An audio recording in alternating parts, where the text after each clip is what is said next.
Assalamualaikum warahmatullahi wabarakatuh. Perkenalkan, nama saya Sisilia dengan NPM 177719392. Di sini saya akan melakukan keterampilan klinik, yaitu anamnesis dan pemeriksaan fisik hematologi. Terima kasih. Selamat menonton.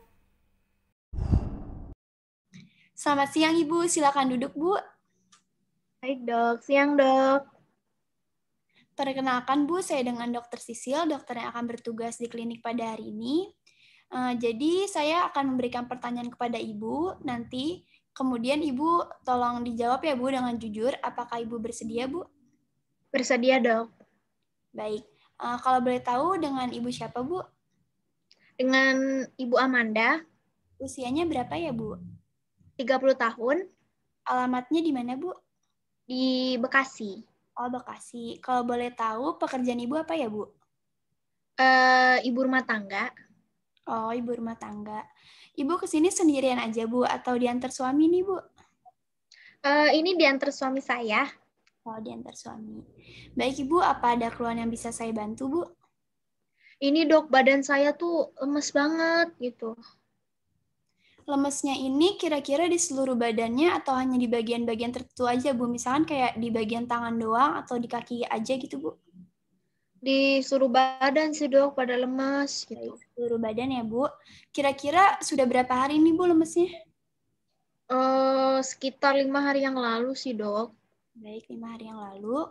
Kemudian bisa tolong Ibu ceritain, Bu, bagaimana bisa terjadi lemesnya ini, Bu? Awalnya gimana? Aduh, nggak tahu ya. Pokoknya tiba-tiba lemes aja gitu.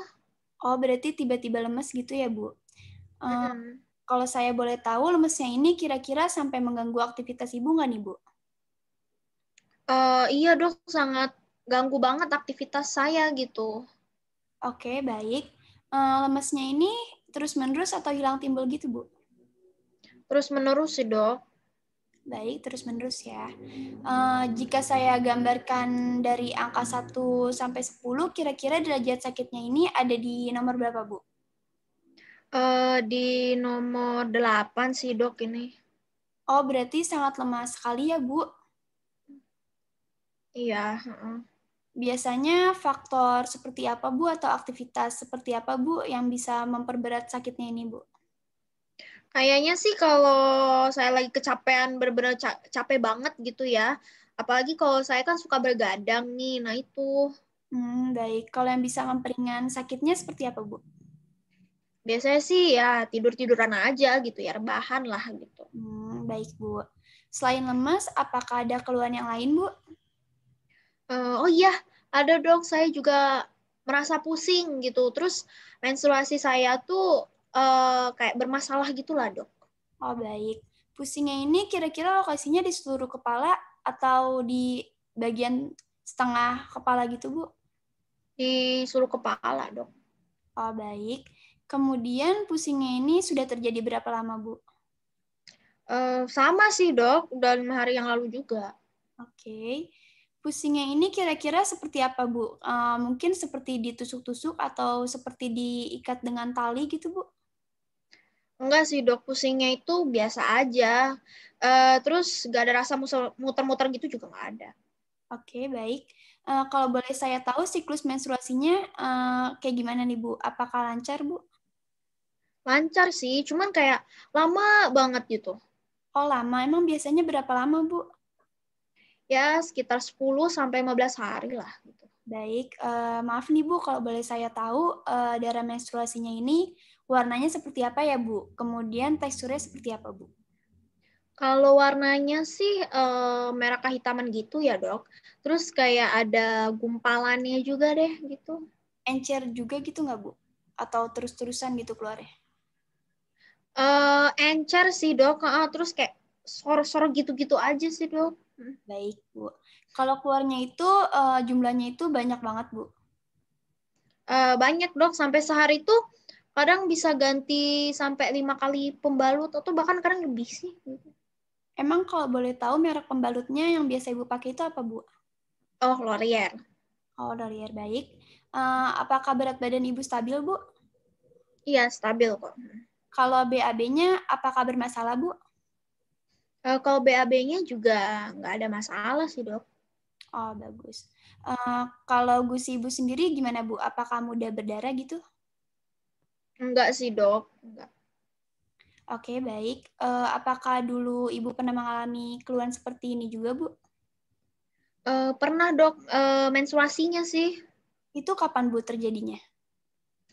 Kapan ya? Oh, kayaknya sekitar 10 tahunan yang lalu sih, Dok.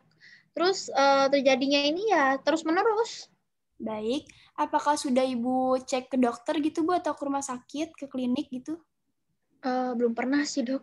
Oh, belum pernah ya, Bu. Baik. Mm-mm. Kalau boleh saya tahu riwayat menstruasinya ini seperti apa, Bu? Oke. Jadi 7 tahun yang lalu tuh menstruasi saya tuh nggak teratur, Dok. Terus saya juga sempat ngalamin nggak menstruasi nih sama 2 bulan. Terus setelah itu menstruasi lagi gitu, Dok. Ya durasinya sih sekitar 15 sampai 20 hari lah gitu. Baik. Terus jumlah darahnya yang banyak keluarnya tuh banyak, banyak banget. Sehari itu bisa ganti pembalut tuh 3 sampai 4 kali lah gitu. Terus sejak 1 tahun yang lalu tuh keluhannya ini makin parah, Dok. Darah yang keluar tuh lebih banyak lagi gitu. Sampai bisa-bisa ganti pembalut tuh sehari bisa 5 sampai 7 kali, Dok. Oh, baik. Apakah ibu sudah coba konsumsi obat-obatan, Bu? Enggak sih, Dok, saya ya diemin aja gitu sama itu. Oh, didiemin aja ya, Bu. Baik. Kemudian apakah ibu ada riwayat alergi obat, Bu? Enggak ada sih, Dok, enggak ada.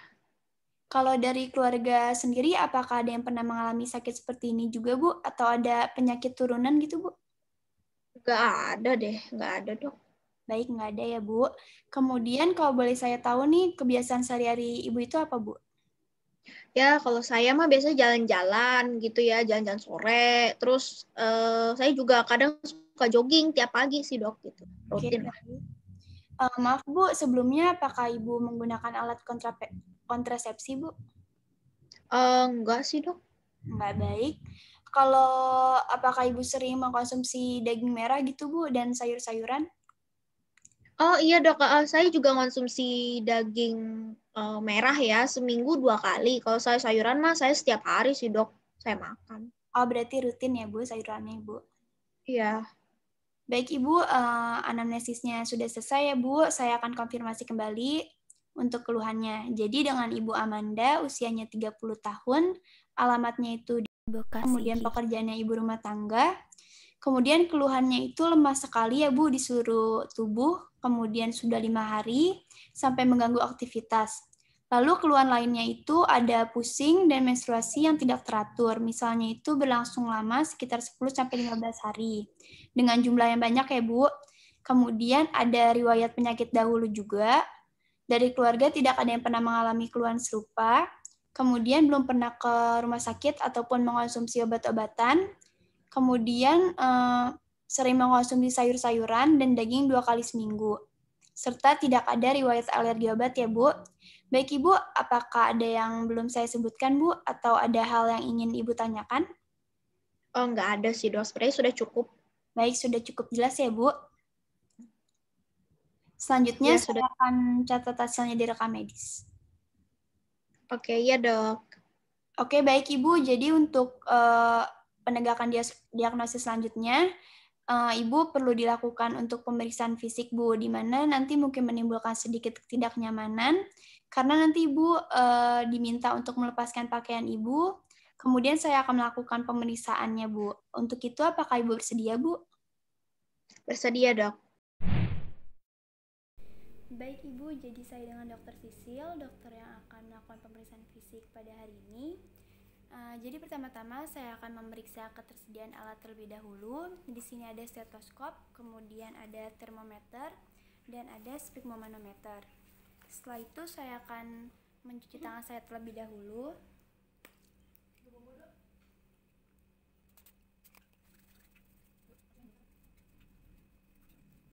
Selanjutnya kita akan melakukan pemeriksaan fisik ya, Bu, untuk mengetahui apakah terdapat penyakit atau kelainan pada Ibu. Untuk itu, apakah Ibu bersedia? Baik, mari Ibu ke tempat pemeriksaan dengan posisi mendatar, kemudian pala disanggah dengan satu bantal. Baik, jadi selanjutnya saya akan berdiri di sebelah kanan pasien, kemudian menilai keadaan umum pasien. Di sini pasien tampak sakit sedang, dengan tingkat kesadaran kompos mentis atau sadar sepenuhnya. Kemudian saya akan melakukan pemeriksaan tanda-tanda vital. Pertama saya akan melakukan pemeriksaan tekanan darah.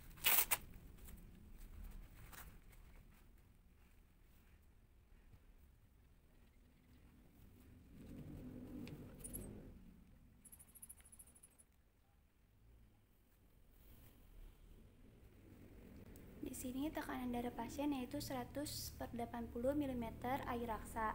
Selanjutnya saya akan melakukan pemeriksaan suhu.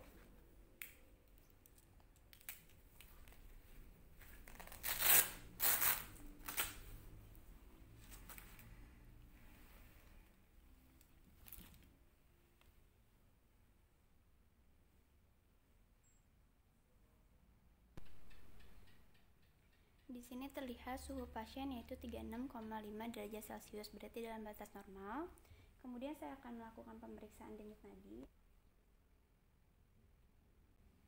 Denyut nadi pasien di sini yaitu 70 kali per menit, berarti dalam batas normal. Dan terakhir saya akan melakukan pemeriksaan pernafasan, laju pernafasan.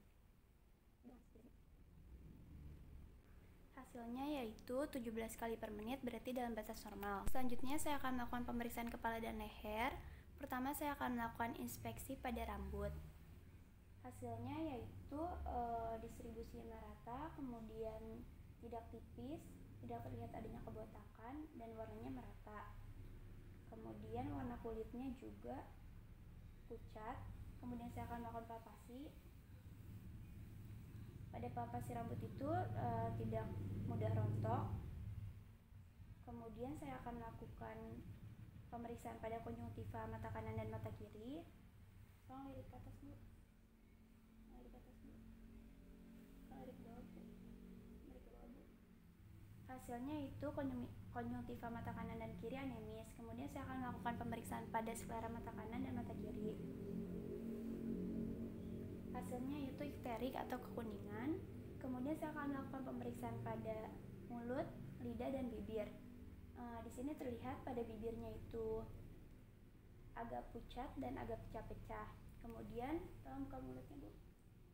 Pada lidahnya ini terlihat atrofi pada papil lidah. Kemudian pada mulutnya tidak terlihat ada stomatitis. Kemudian saya akan melakukan pemeriksaan pada dada depan. Di sini pertama saya akan melakukan inspeksi dulu. Di sini terlihat bentuknya itu simetris antara kanan dan kirinya, kemudian tidak ada deformitas, tidak terlihat adanya tanda-tanda inflamasi atau peradangan, kemudian tidak ada kemerahan. Selanjutnya saya akan melakukan palpasi pada dada bagian depan. Maaf ya, Bu.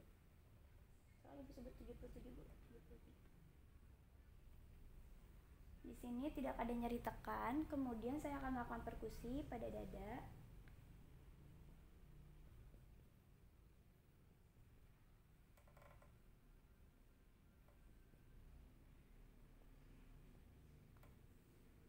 Pada paru terdengar suara sonor dan pada jantung terdengar suara redup.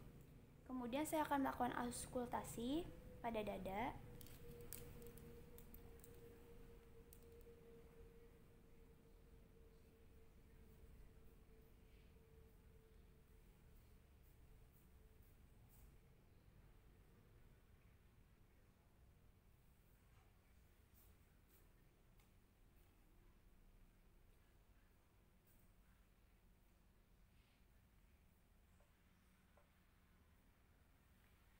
Pada paru terdengar suara vesikular di seluruh lapang paru, kemudian tidak terdengar ada suara ronki atau wheezing.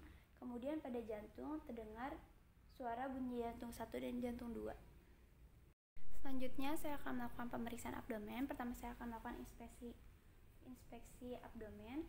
Di sini terlihat bentuknya itu simetris, kemudian tidak terlihat adanya purpura, tidak terlihat adanya deformitas, dan tidak ada asites.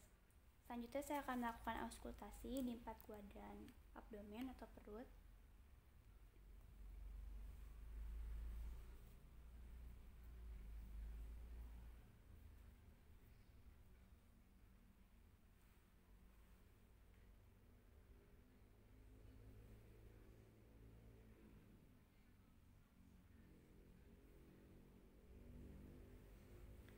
hasilnya yaitu terdengar suara bising usus yaitu 12 kali per menit, berarti dalam batas normal ya Bu. Kemudian saya akan melakukan perkusi.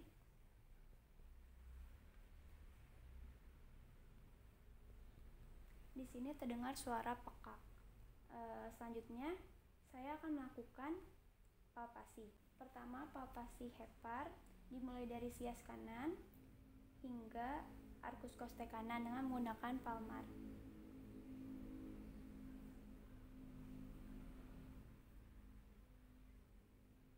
Di sini teraba hepar, kemudian terdapat pembesaran hepar. Selanjutnya saya akan melakukan palpasi lien dimulai dari sias kanan hingga arkus kostek kiri.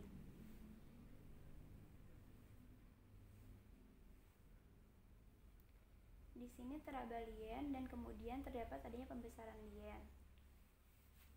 Selanjutnya saya akan melakukan pemeriksaan ekstremitas superior dan ekstremitas inferior. Pertama saya akan melakukan inspeksi kuku. Di sini terlihat kukunya pucat, bentuknya seperti sendok atau koilonychia. Kemudian tidak terlihat adanya tanda-tanda deformitas pada kulitnya, tidak ada purpura. Kemudian tidak terlihat adanya tanda-tanda inflamasi. Selanjutnya saya akan melakukan palpasi. Apakah ada nyeri tekan, Bu? Di sini pasien tidak terdapat nyeri tekan. Kemudian tidak ada perubahan suhu juga. Setelah itu saya akan melakukan pemeriksaan pada ekstremitas inferior. Pertama melakukan inspeksi pada tungkai.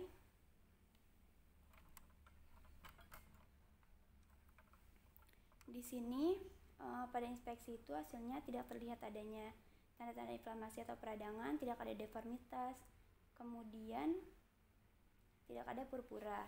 Selanjutnya saya akan melakukan palpasi. Apakah ada nyeri tekan, Bu? Enggak, Dok. Tidak ada nyeri tekan dan tidak ada perubahan suhu. Kemudian saya akan melakukan pemeriksaan kelenjar getah bening. Pertama saya akan melakukan inspeksi kelenjar getah bening terlebih dahulu.